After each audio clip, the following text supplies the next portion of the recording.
This week, we are talking about a case that is so utterly frustrating, I almost couldn't cover it. What might have seemed like a tragic house fire actually may have been a masterful kidnapping. And to this day, no one really knows what happened. I'm talking about the disappearance of the Sodder children. We are your hosts, Helen Allen and Sherry Ferreira. This is The Chalk Line. Good evening, everyone, and the highlights of the news this Thursday.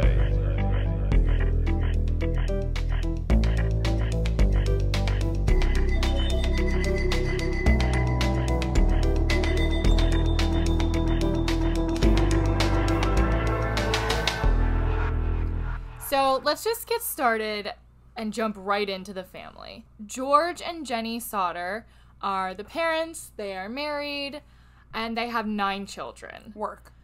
Yeah, that's a lot of children. Actually, forgive me, they have 10 children, 9 were in the house at the time. The 10th child who is not present is named Joseph. He went by Joe. He was away in the army at the time because this all takes place in 1945. Okay. They have Sylvia, who is the youngest, she's 2, Marion, who's 17, John, who's 23, George Jr., who's 16, Maurice, who's 14, Martha, who's 12, Louis, who's 9, Jenny, who's 8, and Betty, who's 5. Stop! So you don't really have to know all of the names of the kids and their ages and whatever, but I just kind of wanted to say them so you know, like, it's all over the charts. Yeah. They've got ages all up and down, you know? Of course. Oh my god. Here's some background on George Sodder, the father of the family. Gotcha. He lives in this, the family lives in this small coal mining town called Fayetteville, West Virginia. It's in Appalachia. Gotcha. This town particularly was home to, a huge Italian-American population. And most of the community knew the Sodders as this, respectable, upstanding family. George Sodder was originally Giorgio Soddu. Oh. Yeah, cool, right? He immigrated from Sardinia in Italy in 1908 when he was just 13 years old. And he came with his brother who left literally right after they passed through customs on Ellis Island. So, I don't really know why. And George honestly never even talks about why he came here to begin with. Then by the age of 50, George, after working tons of different types of jobs, ended up owning his own truck hauling business. So he did pretty well for himself. Yeah. World War II had just ended on December 2nd, 1945. And only 8 months prior, communist partisans had killed the fascist dictator, you might know him, Benito Mussolini. Sounds familiar. Right. So this left, obviously, Italy pretty divided. Supporters of Mussolini were obviously pissed. Yeah. And George was, very outspoken about the fact that he was very against Mussolini. Just another thing for you to know about him. I just thought it was a little about important. George. Anyway, so obviously he had this, distrust amongst, all of the people who were immigrants that loved Mussolini, because that's not how he felt. Yeah, the people who lived in West Virginia. Yes, and the place all where he of lived. the people that, were on the other side of him, but in the same community as him. Okay. You know. Gotcha. So this story takes place 1945 on Christmas Eve in Fayetteville, West Virginia, where they live. Oh, Christmas Eve. I know. I almost was going to be like, you know what, let's save this to be a Christmas episode, but then I was like, Christmas in July, bitch. Ever heard of it? Yeah, so, you don't remember Christmas when you were young. The younger children were literally, on this Christmas time high.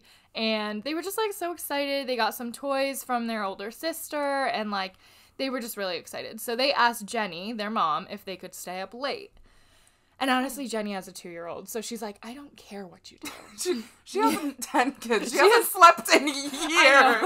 I'm justifying it she has a 2-year-old, but then she has a 5-year-old, then she has a 6-year-old, then she has a 7-year-old. And it's just all of it. I'm just kidding about those ages. Do not write those down. She does have a lot of kids at a lot of ages, so the is tired. Yeah, you know? of course. So at 10 p.m., she's like, yeah, you can stay up later, but just make sure that the older boys, Maurice and Louis, Maurice is 14 and Louis is 9. She's like, just make sure they're still awake. And before they go to bed, put the cows in and feed the chickens. And that's that. So you can imagine what their house is like. Chaotic. 10 kids, cows, chickens. It's chaotic. Okay. It's kind of like the home I grew up in. Oh, yeah. Perfect. Exactly. It's literally the home I grew up in. George and the two oldest boys, John and George Jr., had spent the day working, and George Jr. and John already were asleep. John was 23, George Jr. was 16. The ages truly don't matter, but I'm just telling you them anyways because I'm really proud of myself for getting it down. Good. You know? As you should. So let them know. Yeah. Let our listeners know. So after reminding the children of their chores, Jenny takes Sylvia, the 2-year-old, upstairs with her, and they just go to bed together. The telephone rings at about 12:30 in the morning, and it wakes Jenny up. She goes downstairs to answer it, and it's like this woman on the other line. Jenny does not recognize it, and she's like asking for a name that Jenny's never heard before. So she's like, okay. And she can hear like in the background laughter and clinking of glasses. So Weird. Jenny's just kind of like, okay, I don't know if they're like prank calling me, they're at a party, or like what? But she basically just chalks it up to like, okay, I think you got the wrong number. And she also like throws shade on this woman by being like, she had a weird laugh too. I mean, as she should, as a mother like, of 10, woken answering the up phone. in the middle of the night. Yeah, throw shade, Jenny. So Jenny hangs up and she goes back to bed. But as she does, she notices that the lights downstairs are still on and the curtains were not drawn, which is like two things that the kids always do when they stay up later than their parents. They're really good about like shutting down the house and like locking up and all that stuff. I'm assuming they're used to having a lot of chores around the house to like right. I mean, just there's help 10 of out. them. Put them to work. That's what I do. Like, you know, I'm not going to Yes, have another- 10 kids, but if I do, best believe they're running this household with me. yes. Marion had also, she was 17 at the time, she had fallen asleep on the living room couch, so Jenny kind of just, like, assumed that the other kids, like, had already gone up to their room, which was in the attic. That was, like, where they slept. The house is, like, a farmhouse kind of thing, like, so it was super big and had, like, you know, different stories to it, and some of the kids shared bedrooms. She closed the curtains, turns out the lights, and she just goes back to bed. At about 1 a.m., she was, like, half asleep kind of, and she was just like woken back up by the sound of this like big object hitting the roof, and then she hears like this like loud bang from it, and then this kind of like rolling noise, she says. But then after hearing nothing, she like went back to sleep, and I'm like, it's Christmas Eve. Is that Santa? I feel like, I guess I've been good. Like, he's here. She's like, oh, I thought he would never come. Anyway, but yeah, so she's literally like, I don't know what that is, but whatever. And she just goes back to sleep. After another half hour, she woke up again, smelling smoke. When she gets up again, she finds that the room that George used for his office was on fire. Like, kind of around where the telephone line and the fuse box is. Okay. So she wakes him up, and then he, in turn, wakes up the older sons who you remember went to bed earlier with him. Yeah. Both parents and 4 of the children, Marion, Sylvia, John, and George Jr., were able to escape the house. They are now frantic and yelling at all of the children who are sleeping upstairs because the 5 other children who are not in the house share 2 bedrooms in the attic. So they're screaming to the kids that are upstairs, but there's like no response. Nothing that they can see is moving. But they couldn't go up to them because the stairs up to the attic were already on fire. And I just want to note, this is something that I found on Wikipedia, and I don't know really, I'm going to say this maybe a few times if I ever use anything from Wikipedia in this episode, but John said in his first, John is one of the boys, said it in his first police interview that after the fire he went up to the attic to tell his siblings who were sleeping there, but then he like later changes his story to say that he just like called up to the attic and he didn't actually see them. So like I don't really know, take that with a grain of salt. Definitely something to think about. Yeah, definitely. So then they start their like efforts to find help and rescue the children who were upstairs, but it was like unexpectedly complicated. Like you think like, oh, like just call the police and then they'll alert the fire department. The phone didn't work, so Marion had to run to the neighbor's house to call the fire department. They were like weirdly not able to reach the operator. Like the operator just didn't answer. So like that's probably not an okay thing, but it was 1945 and anything goes. God. That happened, and then I guess like this driver on a nearby road had like seen the flames, so he called from a tavern that was nearby, which was also unsuccessful because he wasn't able to get the operator. or like I don't know. It said he wasn't able to get the operator, or like the phone was broken. Which one so is it? Weird. Yeah. I don't know why there's not a consensus on like why he wasn't able to call, but whatever. Eventually, somebody does get to the fire department and they call them. At this point, like obviously the family's helpless. So George, barefoot, climbs the wall and breaks open an attic window. And he cuts his arm in the process, like, because how would he not? Like, I would be just beating the hell up. Oh, my God. Like, I would turn into Spider-Man. But, like, yeah, he's a father with adrenaline running through his veins right now, so he fully was Spider-Man walking on the walls. So he and his sons intended to, like, use this ladder to the attic to rescue the other children, but it, for some reason, wasn't where they usually kept it, and they could not find it anywhere. They also attempted to, like, fill this water barrel that they have, because you remember they have, like, cows and stuff, so it's, like, tons chickens, of animals in this farm. Oh, my, yeah. And they have, like, this water barrel. It was frozen solid, because, you know, it's Christmas. So they weren't able to use that. So then George is like, I'm gonna pull both of my trucks. He has, like, these coal trucks. And he's like, I'm gonna pull them both towards the house, and I'm just gonna be able to, like, stand on the truck and get to the window. So he tries that, and both of the trucks are not working and will not turn on. I mean, they're thinking so quick. Right. I can't imagine. And he's also, like, thinking in his head, like, what? These worked literally yesterday. Why are they not working today? Sauce. So it's crazy.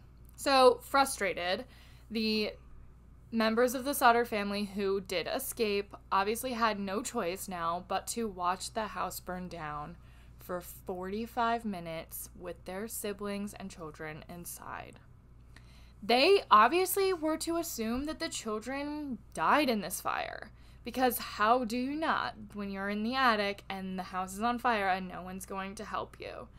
The fire department, I guess, was like low on manpower because of the war. Oh, and I was gonna also, say, what does that even mean? Like, just low on be manpower. there. It's like, hello, yeah. Somebody caught the call, no?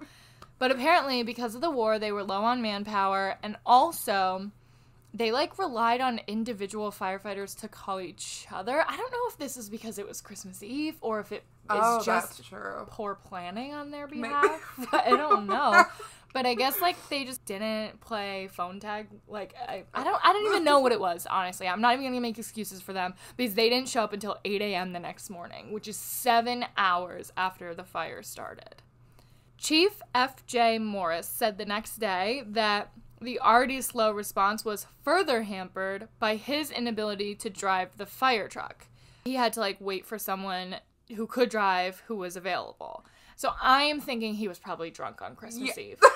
Right? I mean, I'm thinking he was a little buzzed. Yeah, and he was like, you guys, I'm really sorry last night I was drunk. Yeah. Sorry I couldn't save your family. But, like, firefighters have lives, too, you know? No excuses. They showed up at 8 a.m. the next morning, and obviously the house was literal a pile of ashes. The firefighters, one of them was actually Jenny's brother, which I couldn't find any more on that, and so I don't know. Okay. Anyway, but they literally couldn't do anything but look through the ashes, because there was nothing to save by the time they got there. It was like, thank you for your help, but we'll take it from here. Yeah. Goodbye. Are you gonna, like, get a dustpan? I don't know what you're helping to clean up? Yeah. Thank you. So anyways, by 10 a.m., Morris, the chief fire, hello? I don't know what's going on with me. Chief Morris told the Sodders that they did not find any bones, as they may have expected to if the children had been in the house and it burned. But according to Wikipedia, so again, take it with a grain of salt, they did find a few bone fragments and internal organs, but chose not to tell the family. But only Wikipedia says this, so seriously, take it with a grain of salt. I'm curious if that is true. Were they small enough that they were like, this isn't really anything to, like, to go off bring of. up? Well, side note that, because we'll talk about that in a little bit. It had been noted also by modern fire professionals that their search was, like, cursory at best. So, you know, nobody's saying that they deserve an award for the way that they acted on this fine evening. I mean, showing up 7 hours late, I can see that. I mean, you could have literally driven from other states' fire departments and shown up. Like, who didn't call Virginia or anywhere else that neighbors West Virginia? Because I wouldn't know. But I don't know, maps. Matt's gonna be so mad. I feel like every episode I have something to say that Matt's gonna be mad at me for. Like the dollar last time, I was like, "Who's on the $5 bill?" Still not. You know, he texted me the next morning, and he was like, "Who did he say? Lincoln."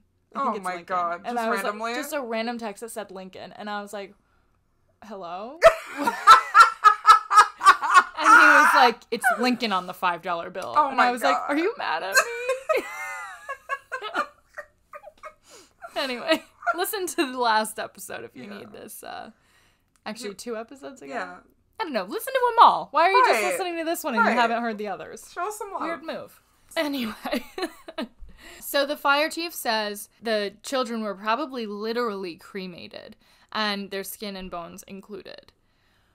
But I would like to point out that bones would be left behind. Okay, I was gonna say, I'm not an expert on cremation, but the bones would still be left behind then. Right. And we will talk to later an expert on cremation, so just you wait. Okay. Fragments of the bone at least should have been left behind still. And also, this is something that I have never experienced myself, but people say that flesh, has this smell when it burns that is unlike anything else. Nobody who was nearby or witnessed it said there was any sort of bad smell besides fire. People would have smelled the burning flesh if people were dying in that house, you know? Okay, that is 5 just at a that, thing. right? Yeah, 5 people. The coroner's office issues death certificates about a week later. They chalk it up to bad wiring in the house as the cause, which we'll touch on that a little later. And the basement of the house remained, and George, tore it down to make a memorial eventually of the kids. They made, a memorial garden out of it. George and Jenny at this point are like, our kids aren't dead. There's no evidence of it. We don't buy it. They think that their kids were kidnapped and that the fire was to set everyone off.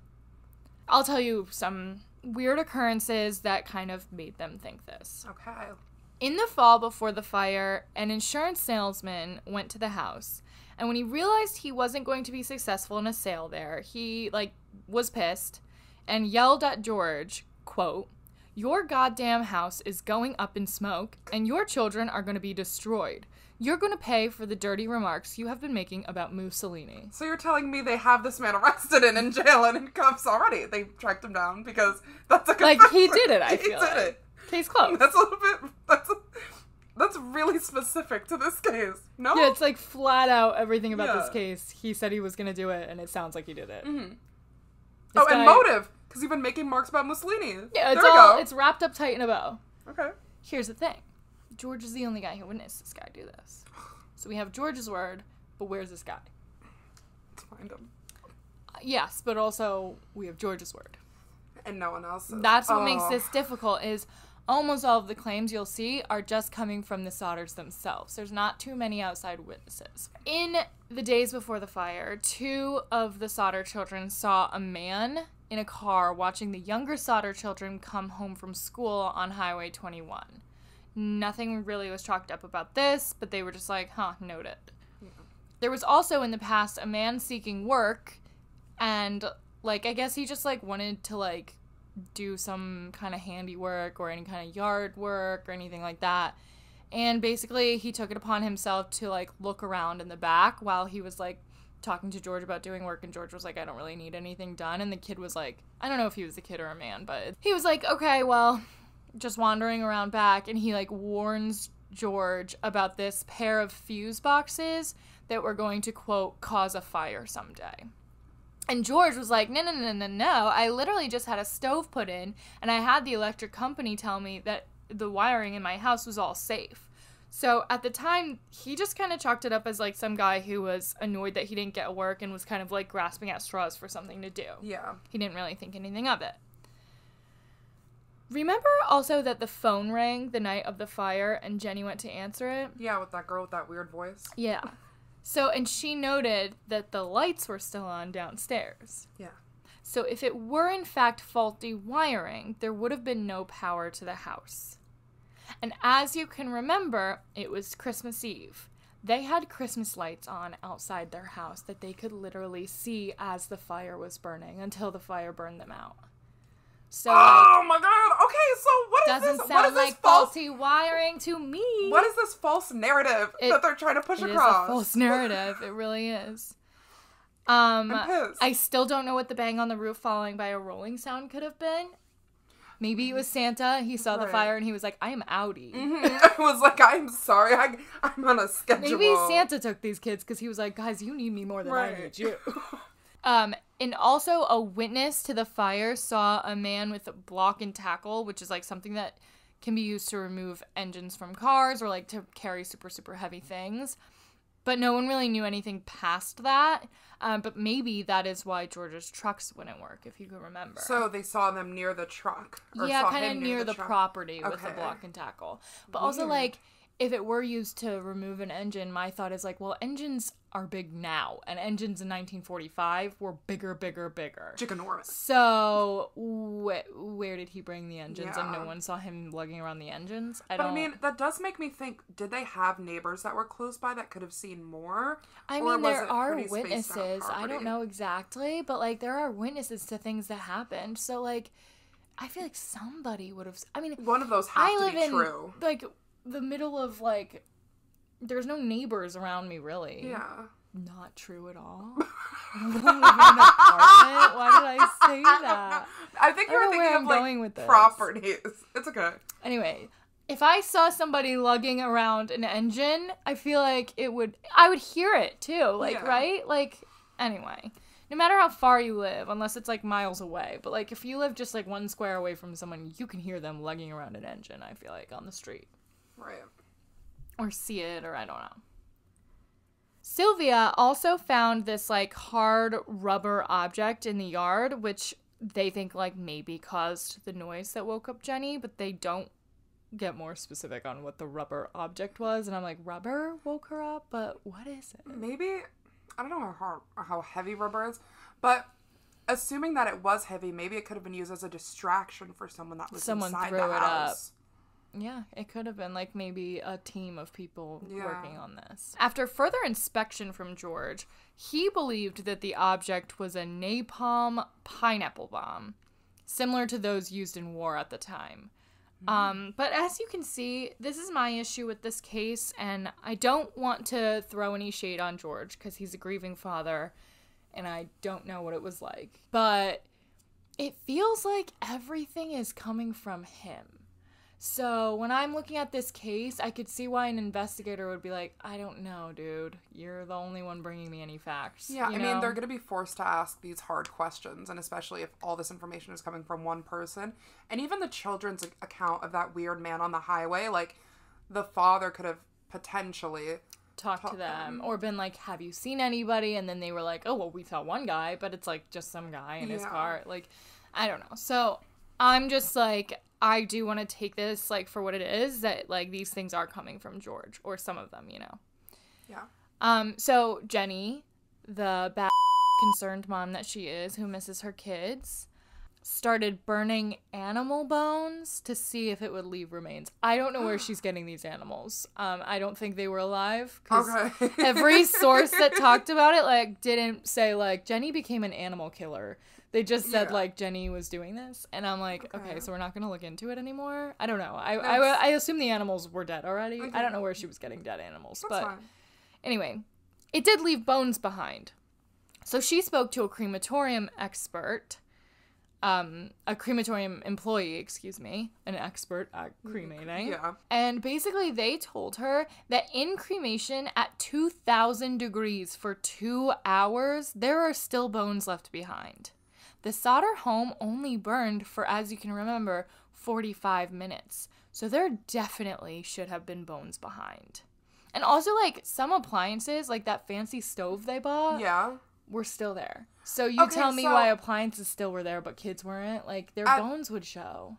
At this point, after excitedly waiting for this crematorium expert, I am of the belief that they were taken. Right. Or my thing is, like, the fire experts said that it, like, they didn't check it well. They didn't do a good job. So I don't know if I believe that the kids were kidnapped or if I just believe that there were bones and no one found them. It was just New York. Yeah, you never know. I mean, it was so long ago, it's hard to say. A witness, a woman, did say that she saw the children in a car drive by while the fire was happening. So that, I don't know if she saw the specific children or if she saw children and then believes that it were those specific children, but, you know. Also, 50 miles west of Fayetteville, a woman at a truck stop said that she served the kids breakfast, and there was this, like, car with Florida license plates at the tourist court too, so she just thought that those were maybe connected. In Charleston, which is nearby to Fayetteville, a woman at a hotel said to the police, "The children were accompanied by 2 men and 2 women, all of Italian extraction. I do not remember the exact date. I tried to talk to the children in a friendly manner, but the men appeared hostile and refused to talk to me or allow me to talk to these children. I sensed that I was being frozen out, so I didn't say anything further. They left early the next morning." So those are some sightings. Also, a few years later, George saw a picture of school children in the newspaper from New York, and one of the kids looked exactly like his missing child, Betty. So George drove all the way to New York to talk to the family of the child, but they refused to talk to him. I mean, that's just so heartbreaking. Right.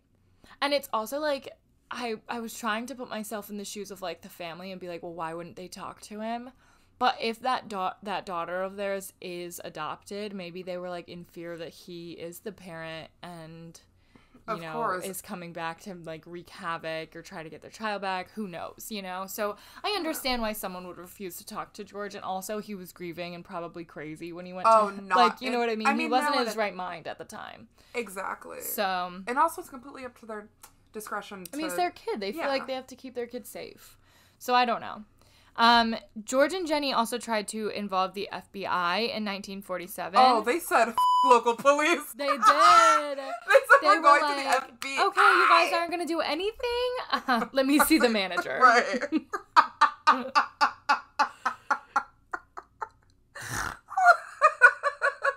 That just tickled me pink. But the Fayetteville police and the fire departments actually denied the FBI's help and did not let them get involved. So that's why George and Jenny were like, okay, we are hiring a private investigator and we will get this done on our own. As they should. So they hire C.C. Tinsley. Work. C.C. Tinsley also got the family to hire a pathologist, Oscar B. Hunter, to excavate the dirt that covered the Sodder basement. He found 4 shards of human vertebrae.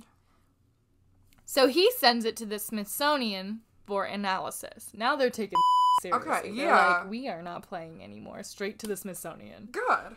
So they hypothesized that the bones were from like a 16 to 17-year-old person.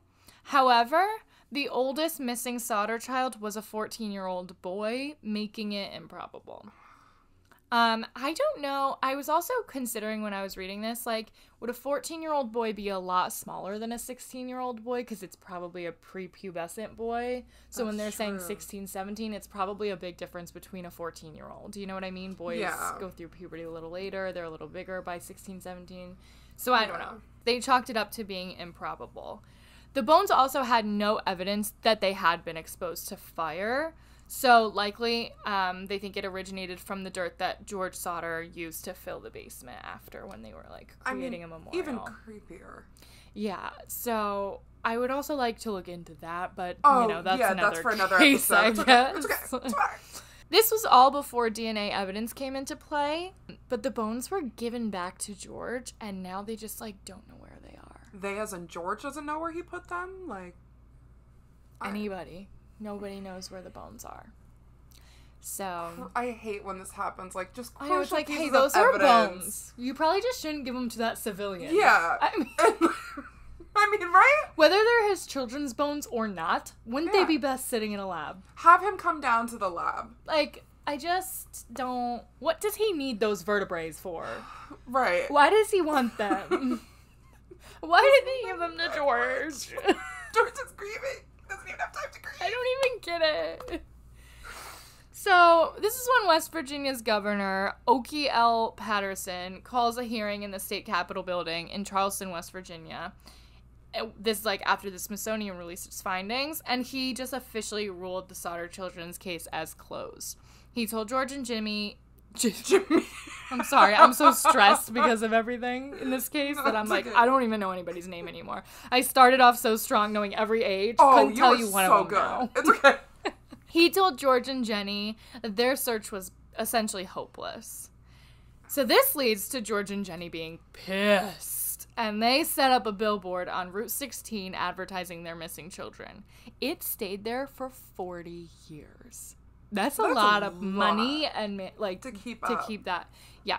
So the billboard flat out did the police dirty. Good. It said basically like, no, these theories are wrong, honey.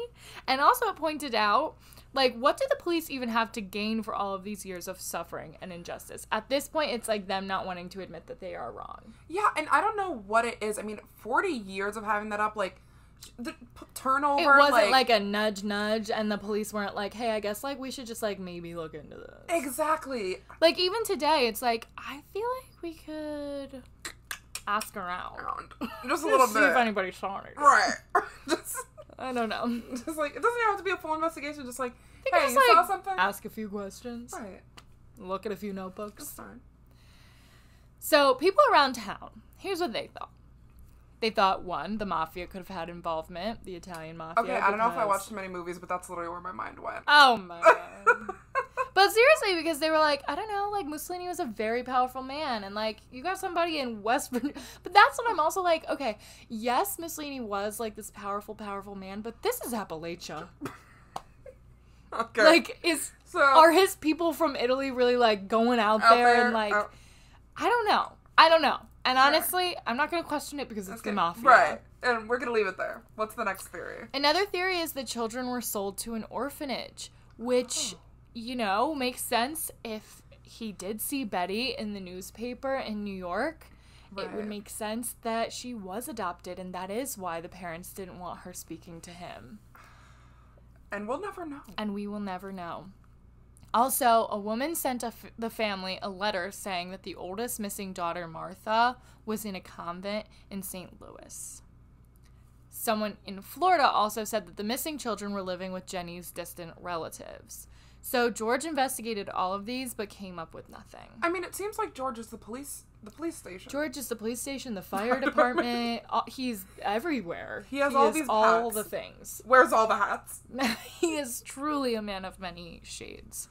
A letter with a picture also was sent specifically to Jenny, not the family, with no return address, but it was postmarked in Kentucky. It was a man in his mid-20s, which could have been Louis, who was 9 at the time of the fire. And he looked very similar to Louis. He had the same eyebrows, hair, eyes, and nose. On the back of the picture, it said, Louis Sodder, I love brother Frankie, Lil Boys, A90132 or 35. I mean, if this is not true, or if this is, I mean, just torment. Well, and I'm also like, is that a license plate?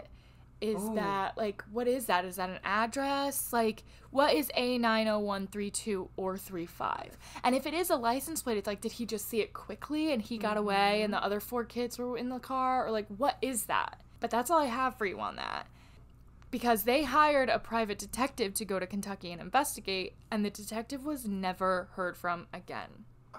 So some people think that the detective just took the money and ran, but the Buzzfeed Unsolved episode, they, like, actually brought up a good point. Like, that's not, like, a private eye is not really in the business of taking the money and running, because they work really well on, like, a reputation. Yeah. So, like, I don't see it being probable that he just took the money and ran, because that's, like, okay, that's the end of your career in Appalachia. I mean, you're not going to have any more clients. Yeah, people are going to hear about what you They're going to put you on the billboard. Literally. test and, like, don't test Jenny and George. Don't test Jenny and George. They will literally alter that billboard.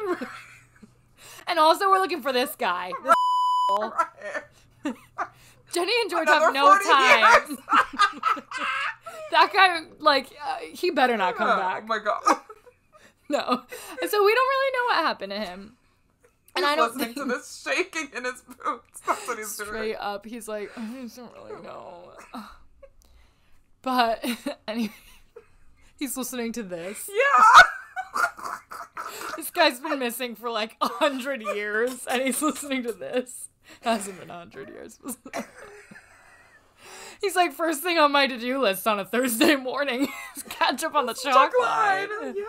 People are looking for me, but this is what I want to do. We can't touch him. Anyway, detective, nobody's looking for you. You can come out now and tell us you're our biggest fan. Like I said, at the end of the day, that is all I have to give you. George passed away in 1969 and Jenny in 1989, and the only surviving child of the Sodders is Sylvia, who was 2 at the time. She believes that her siblings did not die. Jenny Henthorne, sorry, I think it's Henthorne, who is Sylvia's daughter, told the Times West Virginian to post any information on websleuths.com. She said, "My mom promised my grandmother that she would never let the story die. That's what my brother and I are doing now." Thanks for listening. You can catch us on Instagram at The Chalkline Pod. Twitter at The Chalkline Pod. And you can follow our YouTube channel. The link is in our Instagram bio. Tune in next Thursday for another story.